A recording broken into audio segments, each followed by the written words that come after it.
Est-ce qu'on appartient à l'humanité? Est-ce qu'on relève de l'humanité si on n'est ni un homme ni une femme? À l'âge de 4 ans, on revenait de la plage, je sifflotais et ma mère me dit on ne se siffle pas quand on est une fille. Et je me retourne et je lui dis je suis pas une fille, je suis un garçon. Je crois vraiment aujourd'hui que l'identité c'est quelque chose qui se construit, c'est quelque chose qui est en mouvement, c'est quelque chose de fluide, voire parfois de labile et de fuyant, ce qui n'est pas facile à gérer, surtout après un trajet transsexuel dans une société aussi férocement binaire. Que signifie mon corps? Finalement, quel nom on peut donner à mon corps avec ce que j'ai actuellement là? C'est-à-dire pas de sein, un vagin. C'est tout ça que ça soulève finalement une transition. C'est comment ton corps bouge et quel nom finalement et quelle place il a dans cette société. Je suis perçu comme un homme parce que j'ai été transformé en pseudo-mâle.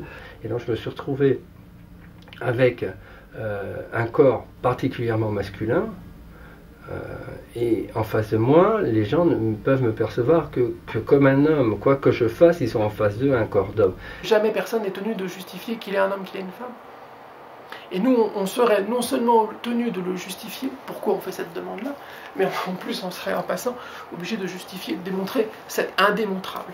On n'est pas en train de nier la différence des sexes. On sait qu'il y a des mâles et des femelles, comme on sait qu'il y a aussi une multitude de gens en dehors de ces critères très définis de mâles et femelles qui sembleraient constituer la majorité.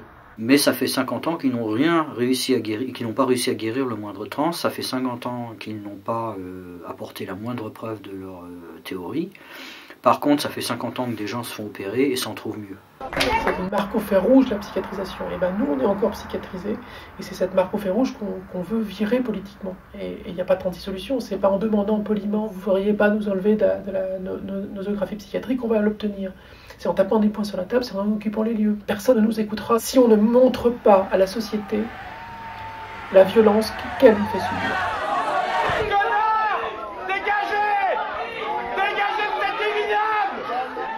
Il n'y a pas pire poison que ce qui détruit les choses qui sont tellement évidentes qu'on ne veut même plus en parler, on ne veut même plus les questionner.